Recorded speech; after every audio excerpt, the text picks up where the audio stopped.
The scholars who spent their careers trying to disprove the Bible are now its most reluctant witnesses. Not believers, not converts, working archaeologists and historians, many of them explicitly secular, some openly hostile to faith claims, followed the physical evidence to conclusions they did not expect and in several cases did not want. By the end of this video, you will have a specific, sourced, verifiable list of admissions from credentialed, non-believing scholars that changes the terms of the conversation between faith and archaeology entirely.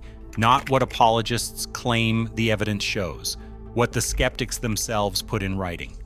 The most significant admission in this entire list did not come from an excavation. It came from a librarian opening a box that had been sitting in a museum basement for 50 years.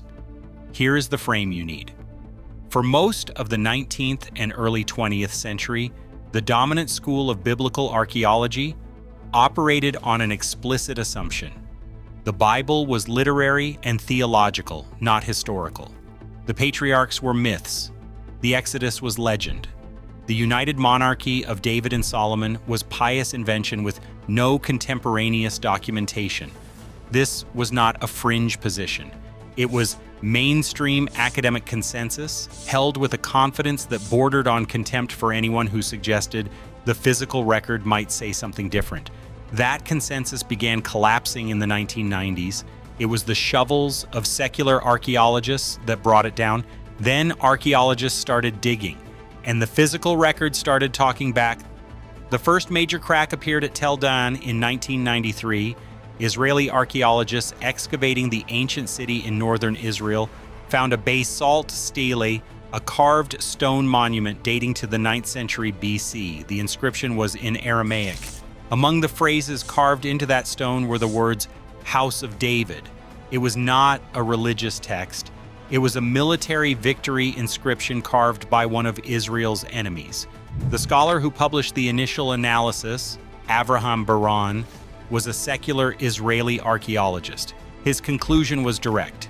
This was the first extra-biblical confirmation of the Davidic dynasty's historical existence. The minimalist school, scholars who argued David was mythology, had no credible response. Several attempted to argue the inscription said something else, but the field did not accept those arguments. The Tel Dan Stele is now in the Israel Museum. You can look at it. Here is the first comment question. Before today, had you heard of the Tel Dan Stele, and if so, where did you first encounter it? Most people who know this story found it outside mainstream education, and that pattern is part of what this video is documenting. The second admission produced the most visible discomfort in academic literature. The standard argument against the Exodus rested on Egyptian silence. No pharaoh commissioned a monument to the event, and no record cataloged the departure of a slave population. Therefore, critics argued it did not happen. What secular Egyptologist Kenneth Kitchen spent his career documenting, published in his 2003 landmark work on Old Testament reliability, was that Egyptian silence on failures was not absence of evidence. It was a documented feature of Egyptian record-keeping. Pharaohs built monuments to victories. They did not commission inscriptions cataloging plagues or the escape of labor populations. Kitchen's conclusion, in peer-reviewed academic language, was that the absence of Egyptian records for the Exodus is exactly what you would predict whether it happened or not. That is not an apologist's argument. That is a secular Egyptologist's published methodology, and it permanently changed what the silence argument was allowed to claim. Now, the library basement. Here is where your picture of the manuscript debate shifts permanently. In 1920, British scholar Bernard Grenfell purchased papyrus fragments in Egypt. They went to the John Rylands Library in Manchester. In 1934, researcher Colin Roberts examined one fragment and published his analysis. Designated Papyrus 52, it contains 7 lines of Greek text from the Gospel of John, chapter 18. Roberts dated it to approximately 125 AD, making it the oldest known New Testament manuscript fragment ever recovered. The significance is chronological.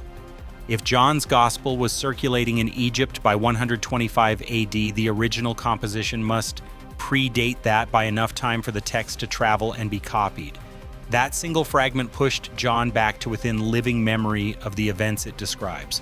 Scholars arguing for late composition, 2nd century, legendary accretion, had to revise their entire position based on a piece of papyrus the size of a credit card.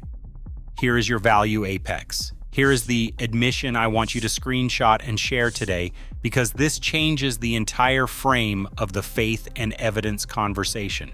William Ramsay was one of the greatest classical archaeologists of the 19th century. He began as an explicit skeptic of Luke's historical reliability, conducting field research across Asia Minor, specifically to document inaccuracies in Acts of the Apostles. What he found was the opposite. Luke's references to local magistrate titles, Politarchs in Thessalonica, asiarchs in Ephesus, and praetors in Philippi, which scholars had dismissed as invented or anachronistic, were confirmed one by inscriptions Ramsay himself excavated. His published conclusion after decades of work was simple. Luke was a historian of the first rank, not a theologian inventing administrative details. He was a first-century writer with accurate, contemporaneous knowledge of Roman provincial governance. Ramsay said this. A skeptic who spent decades trying to disprove it said this. That is not a minor footnote. That is a career-level reversal from one of the most qualified people who ever examined the question. Your second comment question.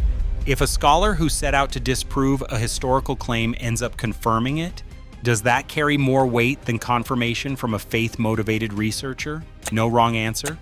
But the range of responses I get to that question is consistently one of the most interesting conversations in these comments. In every case, whether the Tel Dan Stele, Kitchen's Egyptian methodology, Papyrus 52, or Ramsay on Acts, the revision ran in the same direction. Skeptical consensus revised toward reliability, not inerrancy, and not theological confirmation. 4 separate scholars, 4 separate disciplines, 4 separate decades. All moved in the same direction when they followed the evidence without a predetermined destination. The physical record, examined without predetermined conclusions, has consistently produced that directional shift. That is not supernatural proof.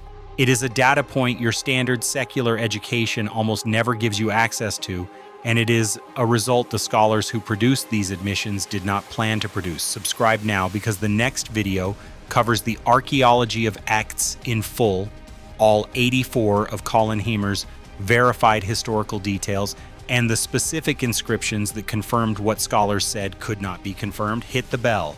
Every new find is covered within 48 hours of publication on this channel. Third question for the comments. Which admission in this video do you find most significant? The Tel Dan Stele, Kitchen's Egyptian silence argument, Papyrus 52, or Ramsay's reversal on Luke? Tell me which and tell me why.